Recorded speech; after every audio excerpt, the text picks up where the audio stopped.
The aroma of spiced cider and roasted turkey hits me the moment I step through my childhood home's front door, but something else lingers beneath those familiar scents, tension thick as fog on a winter morning.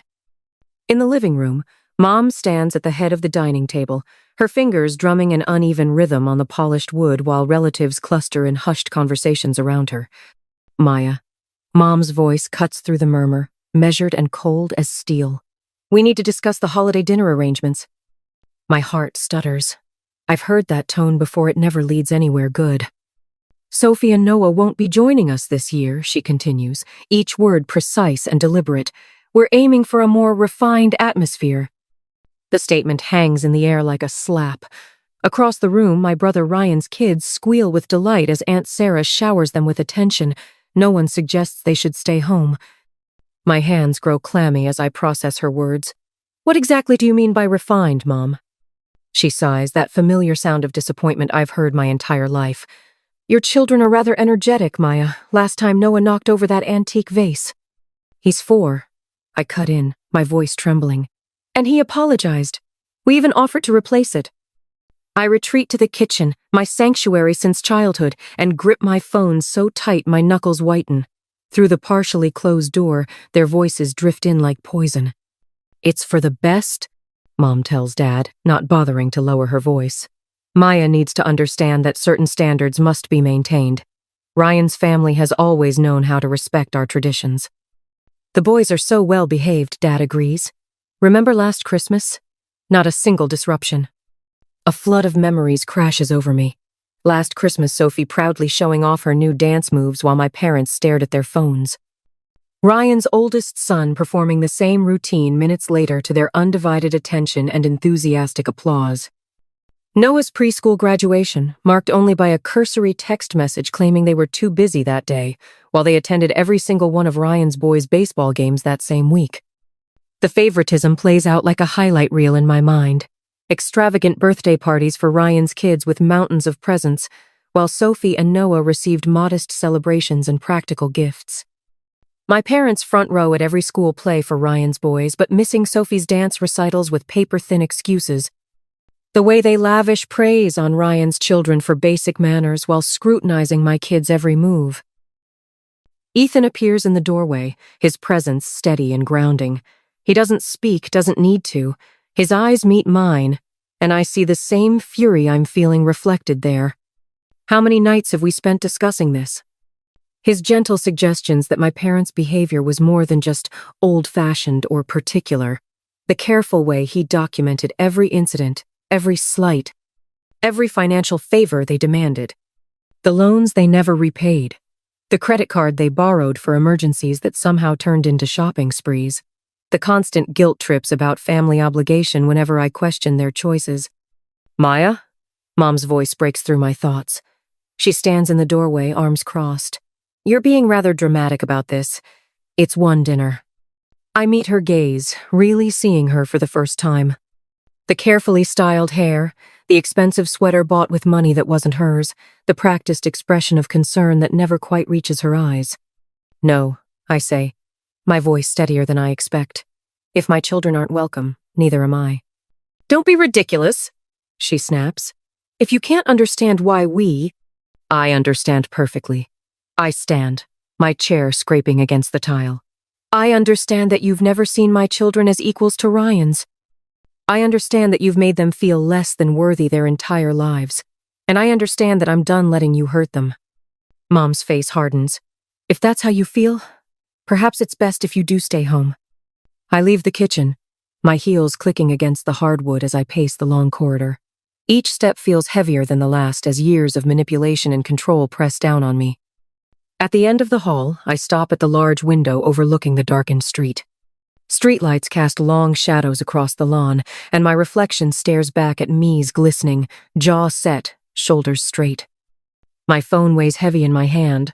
There's evidence there, years of texts, emails, bank statements, proof of every manipulation, every financial abuse, every emotional betrayal. The question isn't whether to use it, but how. Do I expose everything now, lay bare every cruel calculation and selfish demand?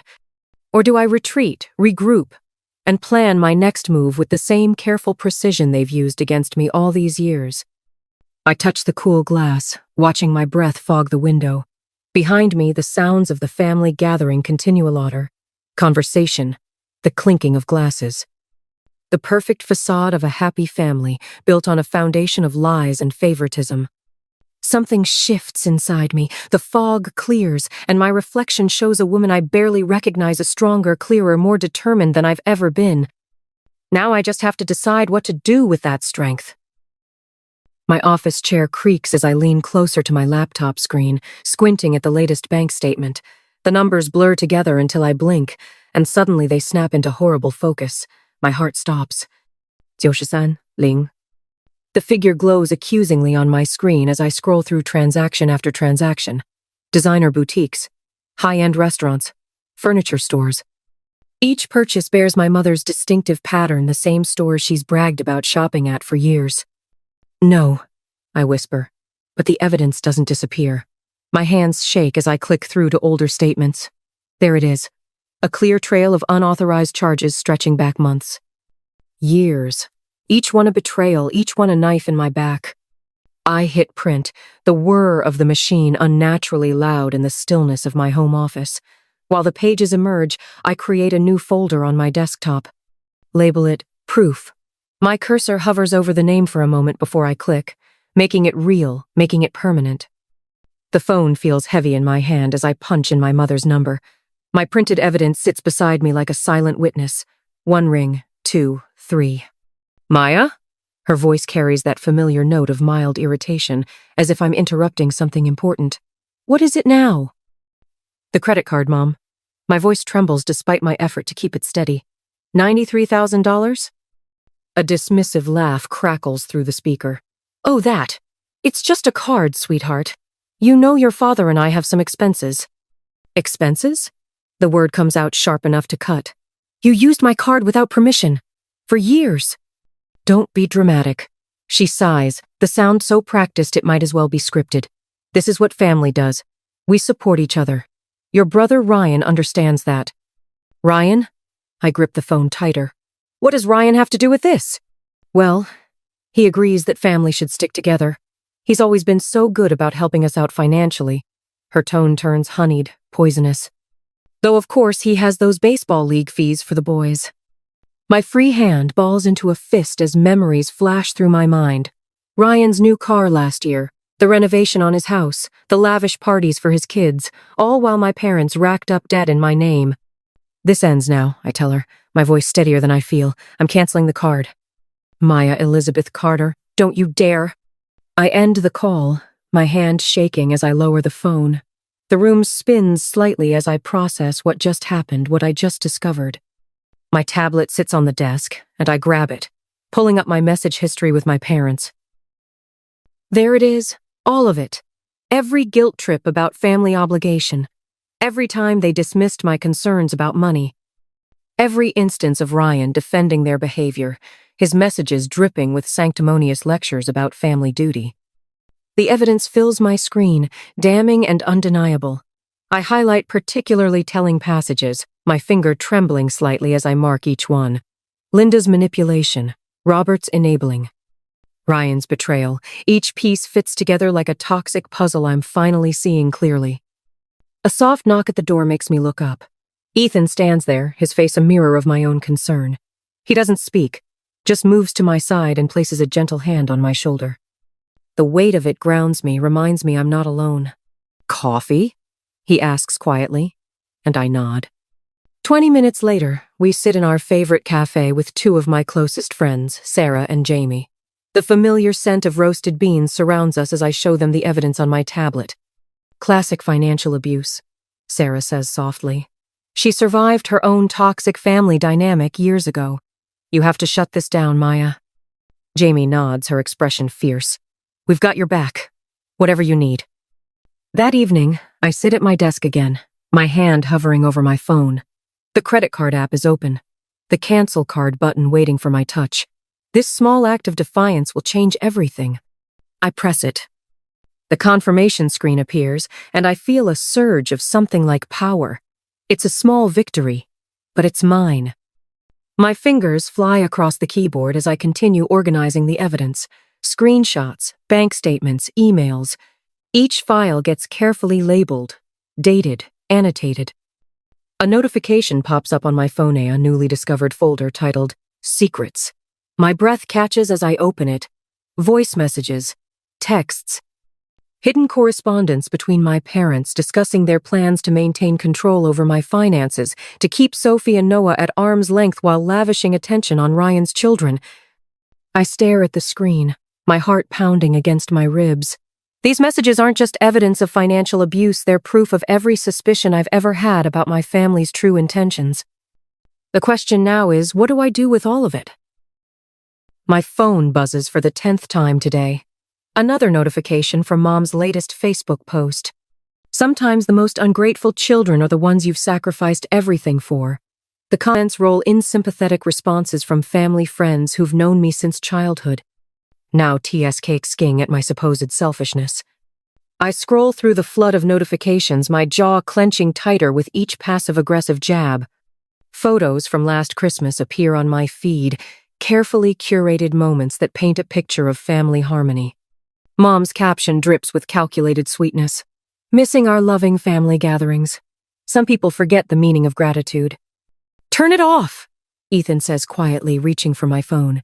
His fingers brush mine, steady and warm. You don't need to watch this in real time. I need to know what they're saying. My voice comes out harder than intended. They're trying to destroy my reputation, Ethan. The whole town's eating it up. Through the window, I spot Mrs. Henderson from next door, averting her eyes as she hurries past our house. Just yesterday, she'd been chatting with Mom in the driveway for over an hour, their heads bent together like schoolgirls sharing secrets. The familiar weight settles in my chest, that mixture of rage and helplessness I've carried since childhood. But this time, something else rises with it, something that feels like steel in my spine. I'm done, I say, standing so abruptly my chair scrapes against the floor. I'm done letting them control the narrative. I grab my purse and car keys. Ethan doesn't ask where I'm going, already knows. The drive to my parents' house takes 7 minutes. Each turn of the wheel feels like clicking another piece into place. The family dinner is in full swing when I arrive. Through the dining room window, I see them arranged around the table like a Norman Rockwell painting.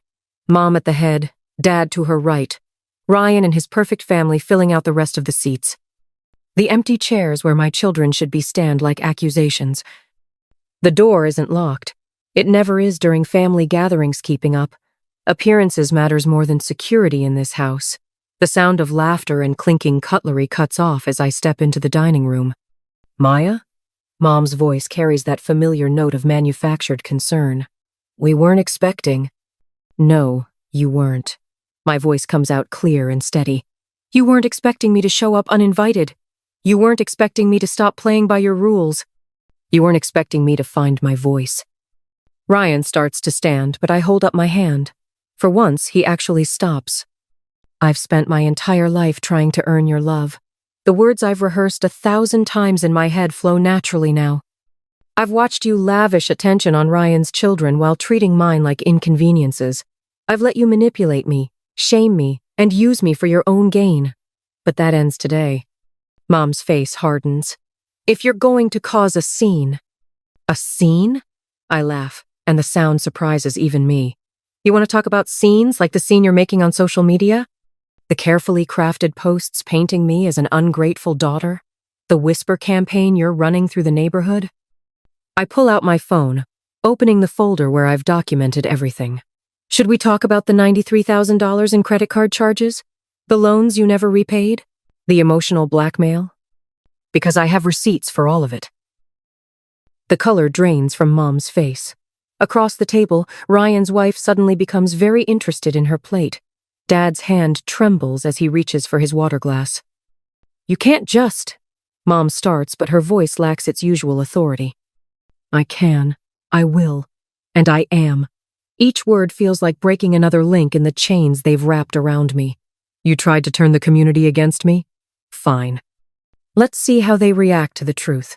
Every manipulation, every lie, every dollar, you stole all of it, documented and ready to share. The silence that follows feels like a physical presence in the room.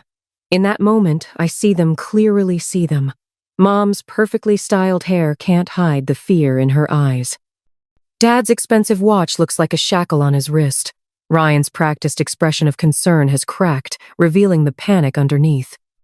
I turn to leave, then pause in the doorway. Oh, and Mom, next time you want to post about family values, remember screenshots last forever. Back home, our kitchen fills with the warmth of friendship and support. Jessica clutches her coffee mug, her face a mix of concern and pride as I recount the confrontation. Ethan stands behind my chair, his presence steady and grounding. You should have seen their faces, I say, my hands still trembling slightly. When I mentioned the credit card charges, I have the bank statements right here, Jessica interrupts, pulling out a thick manila folder. And those text messages where your mom admitted using the card without permission. She spreads the documents across our kitchen table, each piece of evidence another nail in the coffin of their manipulation. We're with you, Ethan says quietly. Whatever comes next. Later that evening, I stand in the community center, surrounded by familiar faces that now wear expressions of shock and disbelief. The projector hums behind me, displaying statement after statement, charge after charge. These aren't stories or rumors, I tell the crowd, my voice steady. These are facts. Bank statements, text messages, recorded conversations. Each click of the presentation remote feels like a hammer striking steel.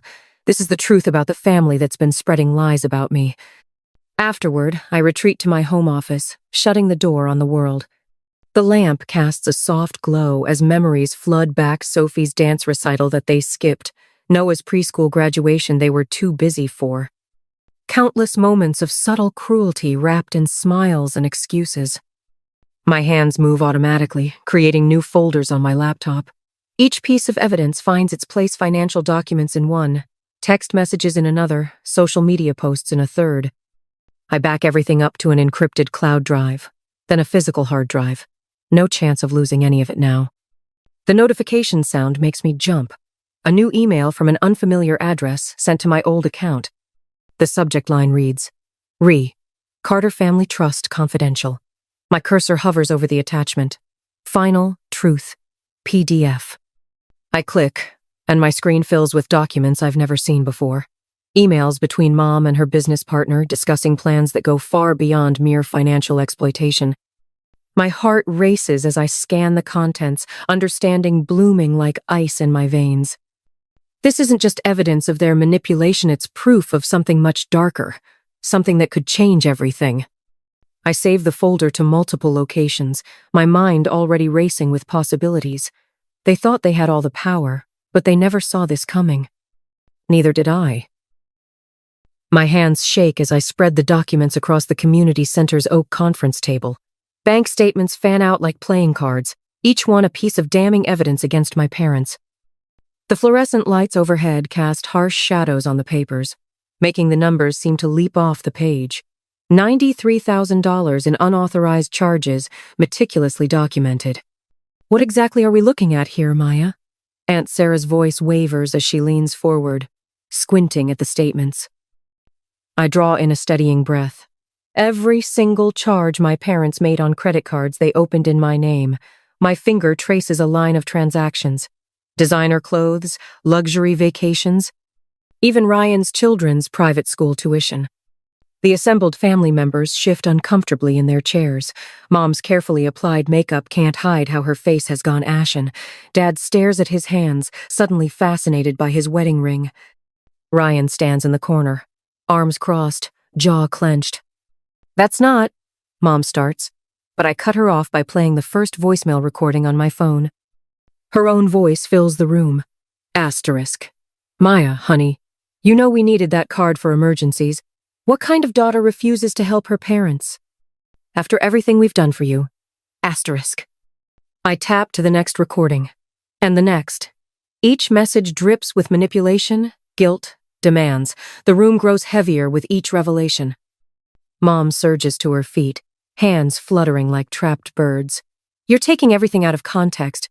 We've always supported you. Always. Always what, Mom? Always made me feel less than. Always favored Ryan's kids over mine? My voice remains steady, even as my pulse races. or always stole from me while pretending it was my duty to give. Maya. She forces a trembling smile. Sweetheart, if you felt this way, you should have said something. We can work this out as a family. There's no need for such drama. Dad nods eagerly. We'll make it right, Princess. Whatever you think we owe. This isn't about money. I pull up the text messages on the projector screen. This is about years of manipulation, emotional abuse, favoritism. The messages scroll past. Mom canceling plans with Sophie and Noah while posting photos at Ryan's kids' events. Dad promising to attend dance recitals, then making excuses. Constant criticism of my parenting while praising Ryan's. Ryan pushes off from the wall. Come on, Maya. We're family. Whatever's happened, we need to stick together. Think about what this is doing to Mom and Dad. I meet his gaze. I am thinking about family, Ryan. I'm thinking about my children, who deserve better than to be treated as second-class grandchildren. I'm thinking about the example I'm setting for them about not accepting abuse, even from family. Abuse? Mom's voice rises sharply. How dare you use that word? Everything we've done has been out of love. Ethan steps forward, placing a stack of additional papers on the table. Love doesn't max out credit cards in your daughter's name, Linda. His quiet voice carries more weight than Mom's protests. Love doesn't play favorites with grandchildren. My friend Rachel moves to stand beside me, adding her own folder to the evidence pile. I've witnessed it for years. The manipulation, the guilt trips, the financial exploitation. Mom's face contorts. This is ridiculous. You're all conspiring against us. I slide the final document across the table. This is a copy of the police report I filed this morning, documenting the identity theft and credit card fraud. The room goes silent. Even Ryan's constant fidgeting stops. I pick up my phone, finger hovering over a folder labeled Final Secret. The weight of what it contains settles in my chest. Not yet. This revelation can wait until they've fully processed what I've already shared. Maya, Mom whispers, her composure finally cracking. You wouldn't really press charges against your own parents. I gather my documents with steady hands. That's exactly what you never understood, Mom. This isn't about what I would or wouldn't do. This is about what you did, what you chose. Every time you favored Ryan's family, every time you manipulated me, every time you stole from me. I zip my laptop bag closed, the sound sharp in the stunned silence. The question isn't what I'm willing to do. The question is, what were you willing to do to your own daughter? The room erupts in murmurs as I walk toward the door. Behind me, Mom's protests mix with Dad's placating tone and Ryan's accusations. But for the first time in my life, their voices don't have the power to make me turn back. The Civic Center's fluorescent lights cast harsh shadows across Mom's face as she steps up to the microphone. Her designer blazer, probably purchased with my credit card, is immaculate, her expression a perfect mask of maternal concern. We're deeply worried about our grandchildren, she says, her voice trembling with practiced emotion. Maya's behavior is.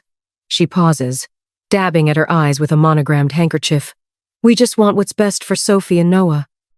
My fingers curl around the manila folder in my lap. Inside are bank statements, text messages, and recorded conversations, a paper trail of betrayal spanning years. Next to me, Ethan's hand finds mine, his grip steady and warm. As grandparents, we have rights.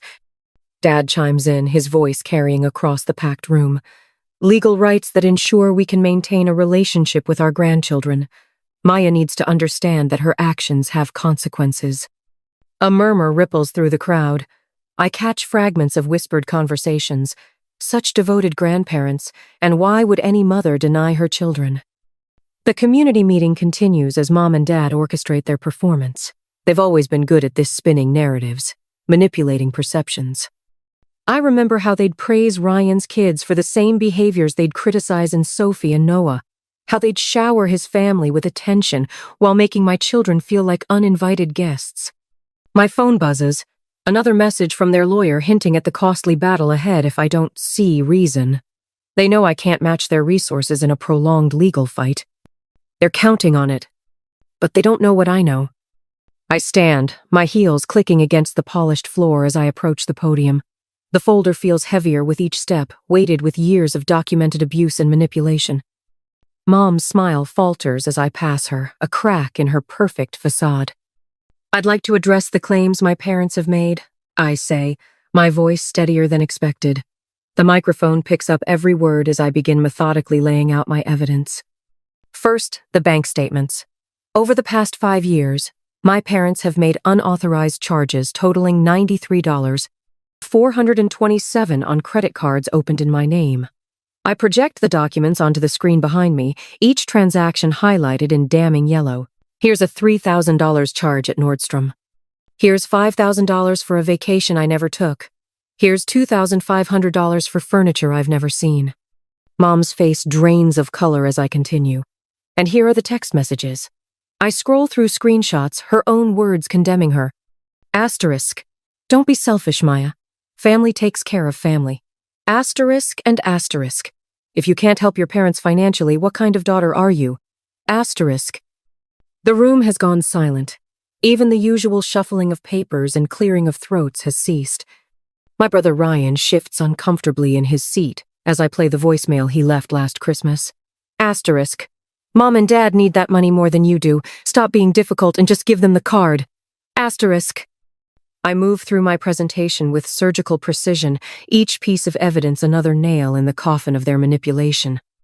Years of meticulous documentation unfold before the community's eye-severy guilt trip.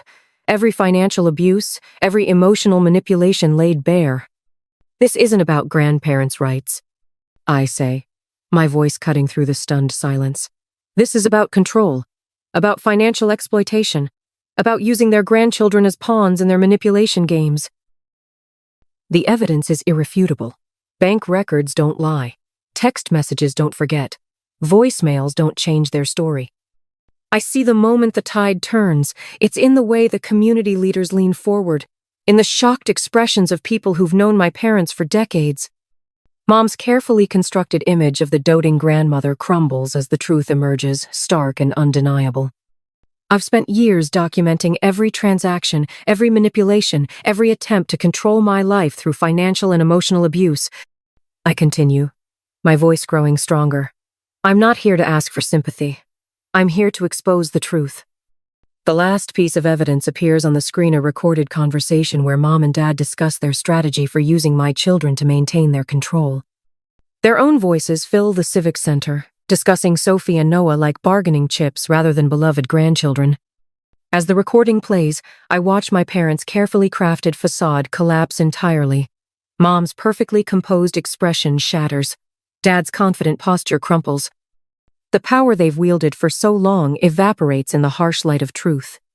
Behind me, dozens of faces stare in horror at the evidence of years of manipulation. The community leaders who once smiled indulgently at my parents' version of events now look at them with dawning recognition.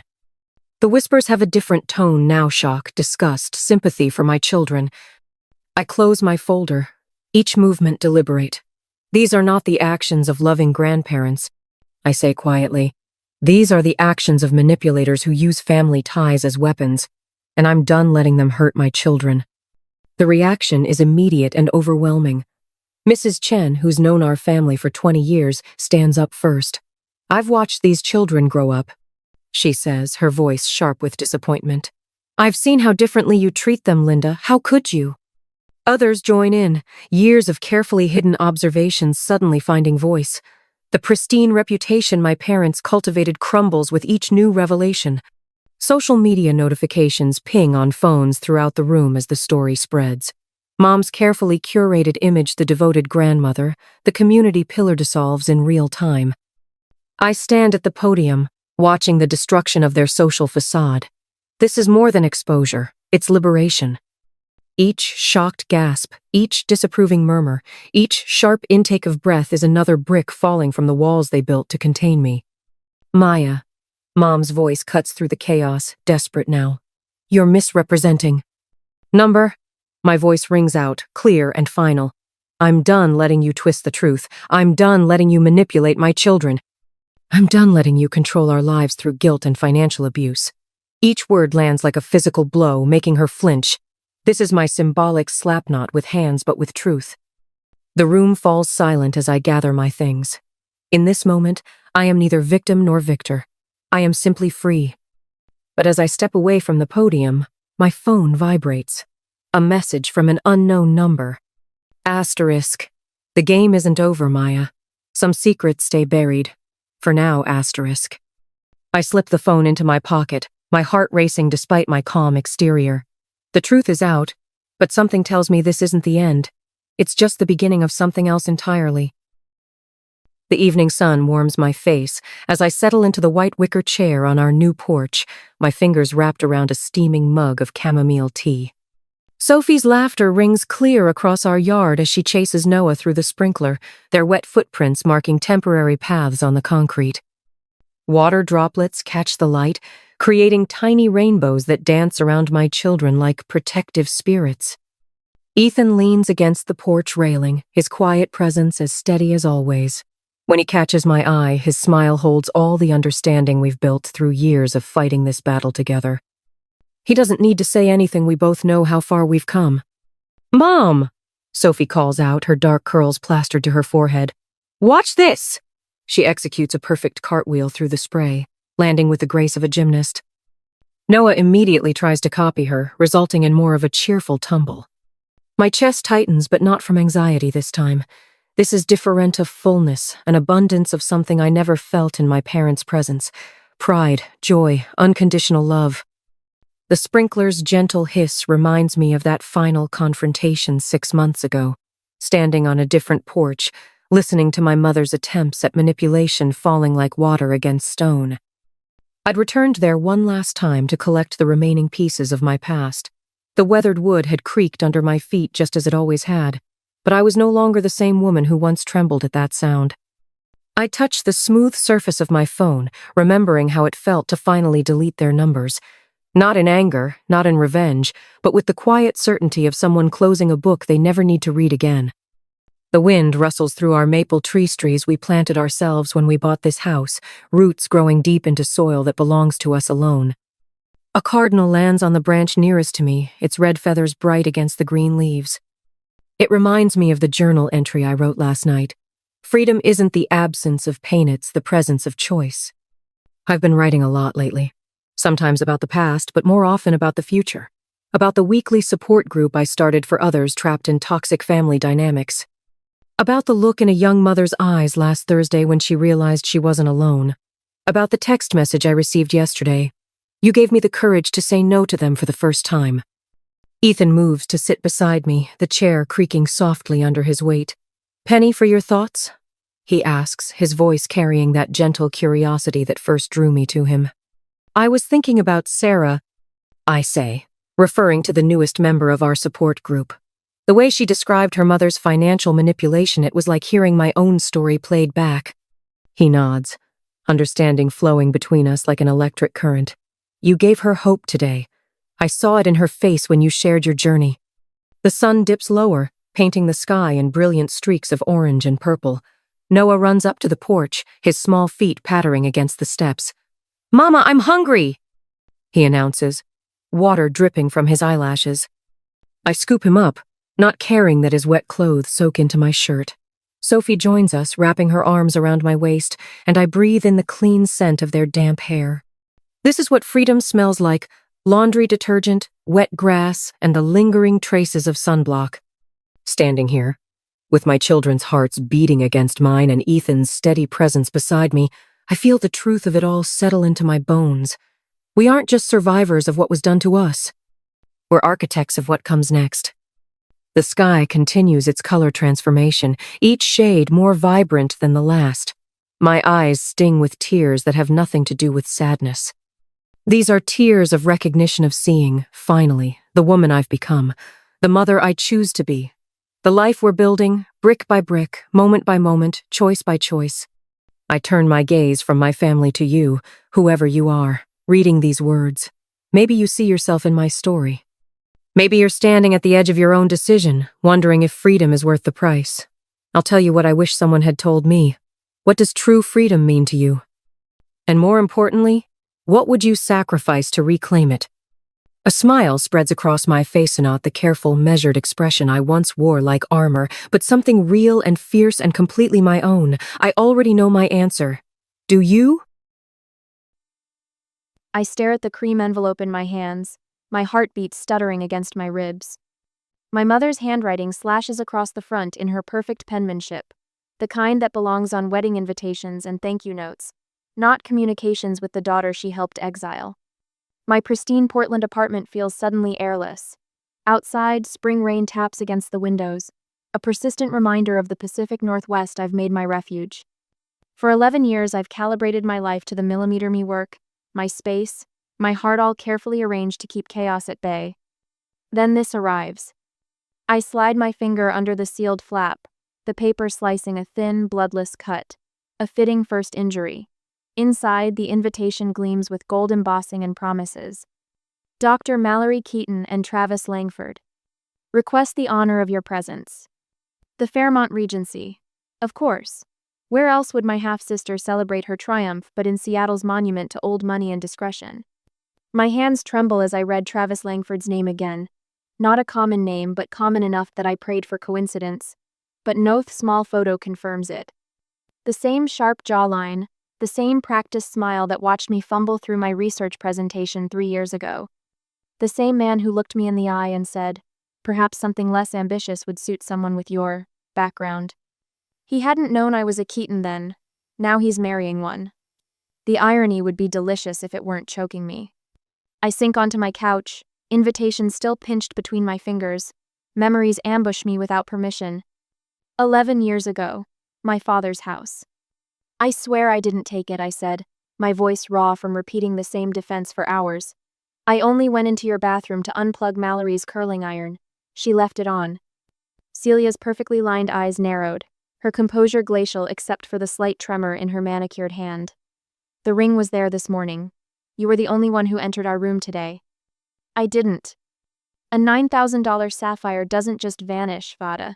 She spat my name like something bitter on her tongue. Mallory stood slightly behind her mother, tears tracking dramatic paths down her 17-year-old face.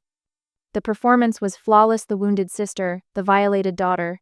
Maybe she needed money for something, she whispered just loud enough.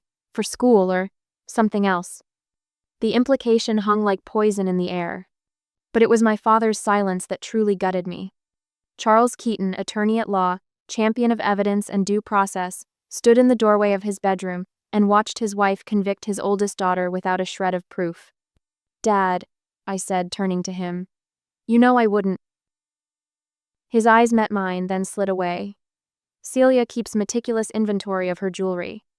Not, "I believe you." Not, "There must be another explanation." Just tacit acceptance of my guilt. "I want you out of this house," Celia said, "until you can admit what you've done and make restitution."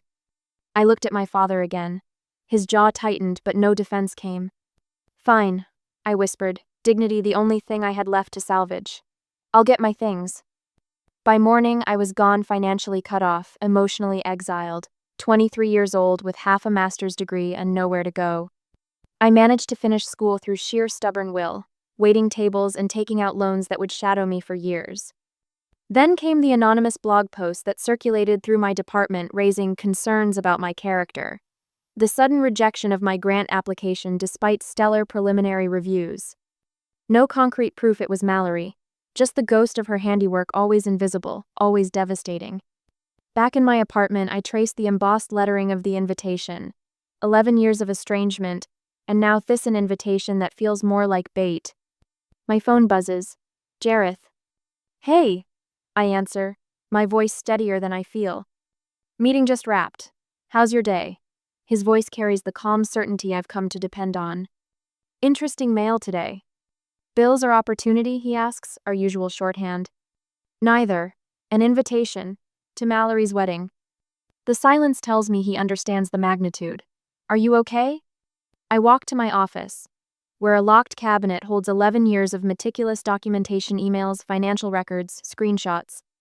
Evidence of a pattern I've tracked with the precision of the data analyst I became. "They think this is bait," I say, my voice strengthening. "It's actually my chance." I pick up a pen, filling out the RSVP card with steady hands. Vada Keaton plus guest will attend. Other memories flash back. My graduate apartment was so small that when I stretched my arms out, I could almost touch both walls. But that night, it felt expansive with possibility. So this algorithm analyzes food deserts against income data? Mallory leaned forward on my futon, her manicured fingers tracing the lines on my laptop screen. At 22, my half-sister somehow made even a ratty college sweatshirt look elegant. Not just that. I refilled our plastic cups with the cheap Merlot I'd splurged on for her visit. It predicts nutritional outcomes based on transportation routes, store inventory patterns, and seasonal availability. Nobody's combined these factors before. The data hummed with purpose on my screen, thousands of hours distilled into elegant columns and rows. My advisor had already called it groundbreaking, a community health revolution waiting to happen. And this helps poor people how? Mallory's question sounded genuine, lacking her usual venom. I sat beside her, our shoulders touching in a rare moment of sisterhood. A 7-year-old in North Portland shouldn't get diabetes because their neighborhood only has convenience stores. My model helps city planners identify exactly where to incentivize grocery stores, farmers markets, or transportation options. It's brilliant, she whispered. And for one suspended moment, I believed we had found common ground. Her medical studies and my public health work different paths to the same goal. I showed her everything that night. The proprietary algorithm, the 3 years of community surveys, the statistical innovations my advisor said could change how we approach urban nutrition. When she left the next morning, she hugged me tightly. I'm proud of you, Vada. 4 days later, I couldn't find my backup files. The most important sections are just gone, I told my academic committee. Their faces hardened with each stammering explanation. My presentation faltered. Slides showed placeholder data instead of my groundbreaking analysis. Perhaps your ambition exceeded your organization, Dr. Whitcomb said, peering over his glasses. I had it all, I insisted. Someone accessed my cloud drive. I can prove. Miss Keaton, Dr. Silverman's voice cut like a scalpel. I expected more from someone with your potential. I left the room with my academic reputation in tatters, my fellowship application withdrawn, my graduation delayed indefinitely. Depression came for me like high tide, insidious and complete. I stopped attending classes, stopped answering calls, stopped believing in systems designed to reward merit and punish dishonesty. Until the alumni newsletter arrived 3 months later. Keaton Scholar revolutionizes community nutrition model. The headline announced over a photo of Mallory accepting an oversized check. My limbs went cold as I read phrases I'd written myself, methodologies I'd developed through countless all-nighters, even my data visualization color scheme. I printed the article with shaking hands, then found her thesis in the university database, downloaded every page, highlighted every sentence lifted from my work. This can't be happening, I whispered to my empty apartment. But it was. The sister who destroyed my place in our family had now stolen my professional future, and done it so perfectly that any accusation would sound like the bitter ramblings of the family failure. I created a new folder on my computer that day, named it Evidence, started the patient work of documenting every stolen idea, every plagiarized passage, every falsified result. Someday, I promised myself, when I have irrefutable proof. 2 years later, I met Jareth at a data security conference. He listened to my story without the skepticism I'd come to expect, his forensic financial analyst's mind tracking the patterns of theft I described. People who steal once usually don't stop, he said, helping me establish more secure cloud storage for my reconstructed research. I rebuilt my career meticulously, working twice as hard to regain half the credibility I'd lost. While local medical journals praised Mallory's innovative approach to community health disparities, I gathered evidence in silence. Years passed. I tracked Mallory's meteoric rise through Portland General's residency program into a prestigious attending position. Each accomplishment shadowed by the knowledge of where her foundation had come from. Then an email arrived from an address I didn't recognize. Miss Keaton. You don't know me. My name is Teresa Winters, RN at Portland Children's. I worked with your sister last year. I have information you should see about a patient incident that was covered up. A 7-year-old boy. A miscalculated dosage. A coma that lasted 3 weeks. I'm risking my job by sending this, but someone needs to know the truth before it happens again. The attached report shows her negligence and the case dismissal arranged through your stepmother's connections. I stared at the screen, my heart hammering against my ribs. This wasn't about stolen research anymore. This wasn't about me. This was about a child who nearly died, and the next patient who might not be so lucky. At the present, 2 days later, the spreadsheets covering our dining table tell a story more damning than any accusation I could make. Numbers don't have motives. Data doesn't hold grudges. Look at this, Jareth says, his finger tracing across a row of figures that shouldn't exist. $47,000 in medical consulting fees paid to you in 2021. I lean closer, the pit in my stomach hardening into something dangerous. I never consulted for anyone, let alone received that kind of money. They used your social security number, your old address in Seattle. Jareth's voice remains steady, but his jaw tightens. They've been doing this for years. Our apartment has transformed into command center laptop screens, glowing with tax filings and bank statements, sticky notes creating a constellation of fraud across our walls. 3 days ago, I was just a woman with an unwanted wedding invitation. Now I'm mapping a criminal enterprise that bears my name. How did you even find this? I ask, scrolling through records I never created. Jareth's smile is slight but fierce. Financial forensics is what I do, remember? Once I knew to look for shell companies connected to the Keaton Family Foundation, the pattern practically announced itself. He pulls up another Documenta financial disclosure form with my signature. Except it isn't my signature. Close, but the loop on the in Vada slants wrong. They forged my signature. The words come out flat, emptied of the rage building beneath them. Multiple times. Jareth opens a folder labeled with precise dates. These go back 8 years. Your identity wasn't stolen once. It's been ongoing. I sink into a chair trying to process the magnitude. They've been using me as their tax mule even while pretending I don't exist. Jareth nods, sliding another document toward me. The foundation itself is mostly a tax shelter. See these donations to medical research organizations? They're actually payments to offshore accounts. The charity work is window dressing. How much? From what I've traced so far, nearly $3 million laundered through various accounts. The IRS would be very interested. I stare at the evidence of my family's betrayal, methodically organized and irrefutable. My anger transforms into something colder, more calculated. Show me everything. I need to understand all of it. For hours, Jareth walks me through their scheme of false deductions, the hidden accounts, the paper trail leading back to my father's meticulous hand. The respected attorney, the philanthropic doctor, the society wife, all of it built on fraud with my name as collateral damage.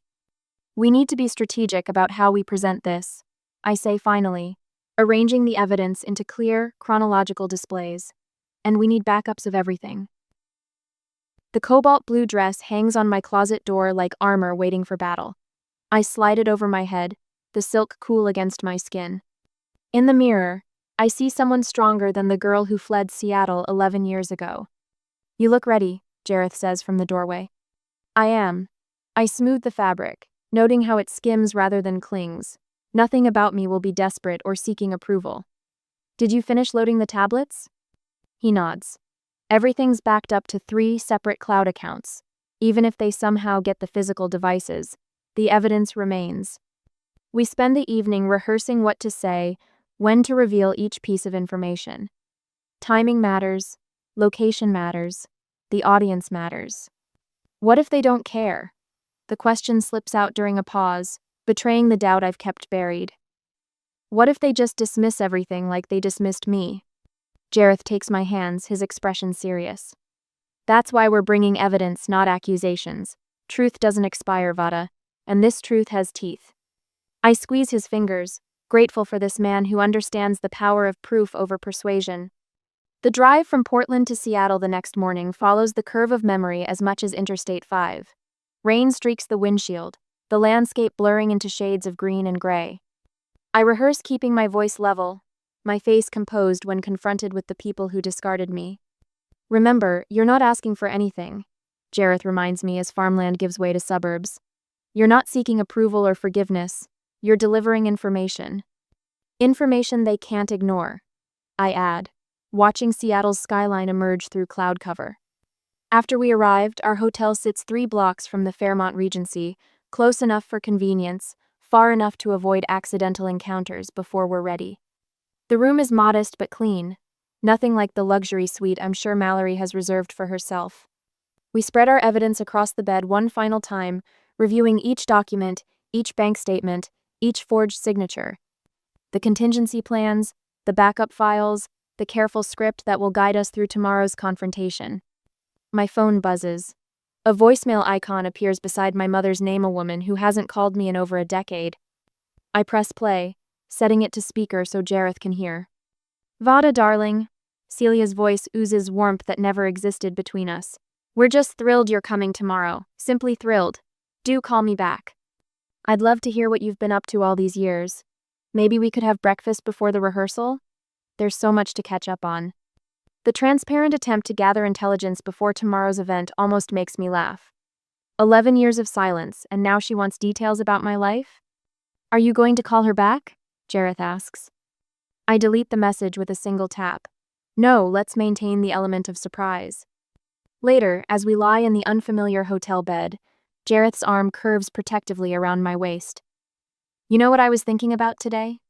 What? I ask, watching headlights trace patterns on the ceiling. How family is supposed to be the people who know you best and love you anyway, but sometimes the people who know you least are the ones who share your DNA. I turn toward him, finding his eyes in the dim light. And sometimes the people who know you best are the ones who help you build spreadsheets of evidence. His laugh is soft against my hair. That's us. Spreadsheets and justice. I rest my head against his shoulder, feeling more certain with each breath. Tomorrow, they'll learn data doesn't lie. The Fairmont Regency Ballroom shimmers with old money and new ambition the next day. Crystal chandeliers cast prismatic light across white tablecloths while Seattle's elite circle like sharks, trading business cards and calculated compliments. I adjust the sleeve of my cobalt dress armor disguised as elegance. Ready? Jareth asks, his hand warm against the small of my back. I nod, scanning the room. As I'll ever be. We enter without fanfare, yet heads turn. Conversations pause mid-sentence.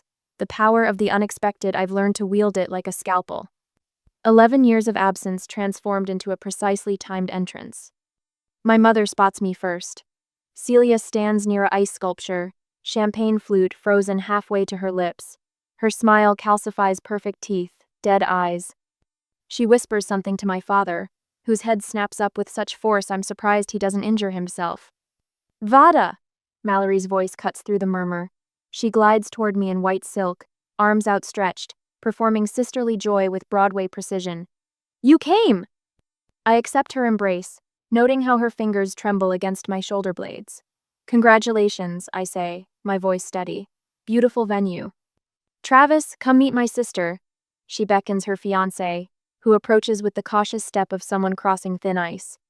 Recognition flickers in his eyes the moment they meet mine. 3 years ago, those same eyes dismissed my research presentation with a single contemptuous glance. Now they widen with alarm. Dr. Keaton, I say, extending my hand. We've met before. University of Washington Medical Research Symposium, 2022. His hand is cold. Miss Keaton, what a surprise. Vada works in data analytics now, Mallory interjects, her laugh brittle. In Portland. Data integrity, specifically, I clarify. Fascinating field. Patterns emerge when you know what to look for. Travis swallows visibly. Interesting. Not just recognition, there's fear there. Jareth squeezes my elbow, gentle your signal to circulate. We move through the reception like water, pausing at strategic intervals, gathering fragments of conversation like evidence. Youngest chief resident in the hospital's history. Groundbreaking paper on nutritional interventions. Celia must be so proud, 2 brilliant daughters. My father intercepts us near the bar, bourbon clutched in his hand like a shield. His face has aged beyond his 62 years, new lines carved around his mouth. Vada. He attempts a smile. You look successful. Not, I've missed you. Not, I'm sorry. Just an assessment of my apparent value. Dad, I reply, you look tired. His flinch is nearly imperceptible. Listen, about what happened. Charles. Celia materializes at his side, her coral dress matching her lipstick with military precision. Don't monopolize our guest. Vada, darling, tell me about Portland. Such an affordable city, I hear. I smile. Very practical for someone starting from nothing. Her eyes narrow. And what is it you do again? She analyzes data patterns. Jareth answers smoothly, extending his hand. Jareth Wilson, financial forensics specialist. Celia's smile slips a fraction. How? Interesting. Both of you in numbers. We believe in accountability, I say. She steers the conversation toward meaningless social chatter, but I notice her eyes darting to Mallory, who hovers near the wedding party table, watching us with poorly disguised panic. When dinner is announced, we take our assigned seats far from the wedding party, naturally, but with perfect sightlines to the head table. I unfold my napkin with deliberate care, watching Travis whisper urgently to Mallory, who shakes her head with increasing agitation. The first course arrives. Wine flows. Toasts begin. Mallory's mentor from medical school rises, champagne in hand. I've had the privilege of watching Dr. Mallory Keaton develop her revolutionary approach to community nutrition. I feel Jareth's hand on mine as my knuckles whiten around my water glass. Her brilliant capstone project changed how we understand nutritional interventions in underserved communities. I stand, my chair scraping against hardwood with surgical precision. The room falls silent. I'd love to hear more about that capstone. I say, my voice carrying across the suddenly hushed ballroom, especially since I designed that methodology, before it vanished from my hard drive 11 years ago. I lift my tablet from beneath the table, tapping it once to illuminate the screen. I believe in data integrity, so I brought receipts. Side by side on the screen, my original research draft and Mallory's published paper, identical passages highlighted in damning yellow. Travis Langford stands abruptly. All eyes swing between us, witnesses to the first fracture in a facade 11 years in the making. I was afraid of this, he says, and every head in the ballroom turns toward him in shock. A week later, the newspaper headline glares from my laptop screen. Prominent Seattle physician's wedding postponed amid professional allegations. I close my eyes, the image of Mallory's crumbling facade still vivid in my mind. Her perfect mask split open as Travis stood beside me, confirming he'd been investigating her credentials for months. My phone buzzes for the 9th time today. Another Seattle area code. I let it ring through to voicemail like the others. You know they'll keep calling, Jareth says from the kitchen of my Portland apartment. The scent of strong coffee fills the space between us. Let them. I tap my stylus against my tablet, organizing screenshots of each missed call into neat folders. Every contact is evidence now. The voicemail notification appears. I put it on speaker. Vada, this is your father. His voice sounds older than I remember from just days ago. What you've done to your sister, to this family, is unconscionable. We raised you better than this. Call me back so we can discuss how to fix this mess you've created. Jareth glances at me, eyebrows raised. Interesting take on reality. Classic Charles Keaton, I say, filing the audio recording, still blaming the wrong daughter. My email pings with a notification from an unfamiliar address. The subject line reads, Washington State Medical Board, case number 47,291. Jareth moves behind me, hand resting lightly on my shoulder as I open it. Miss Keaton, I read aloud. This letter confirms receipt of your documentation regarding Dr. Mallory Keaton. The board has determined sufficient evidence exists to warrant a formal investigation. You will be contacted regarding testimony within 14 business days. They're taking it seriously, Jareth says. That was fast. Teresa's documentation made the difference. The whistleblower nurse's evidence turned my personal grievance into a public safety concern. No medical board can ignore a 7-year-old in a coma. I open another browser tab, typing Langford Medical Solutions whistleblower. The search results populate with articles from medical watchdog blogs. 3 days ago, these sites received anonymous packages containing Teresa's documentation about Mallory's negligence. The story spreads like wildfire through healthcare circles. Look! I point to a fresh headline. Seattle Memorial has removed her profile from their physician directory. Jareth squeezes my shoulder. How does it feel? I stare at the screen, trying to name the complicated swirl inside me. Like watching a sandcastle wash away, something beautiful from a distance, built on nothing substantial. My tax software alerts me to a new message from the IRS. I click through security questions to access it. They're auditing the Keaton Family Foundation, I say, scanning the formal notice. Full-scale review of the last 7 years. Jareth whistles low. My contact came through. When they find those falsified tax forms with your stolen identity, they already have. I scroll further down the document. Look at this paragraph. This notice confirms Vada Elizabeth Keaton bears no liability for previously filed documents under investigation. They're formally clearing me. I lean back in my chair, 11 years of vigilance crystallizing into this moment. Data always tells the truth eventually. The doorbell rings, unexpected and jarring.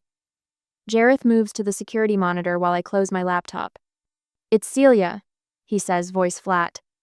"Alone?" He nods. "Let her in."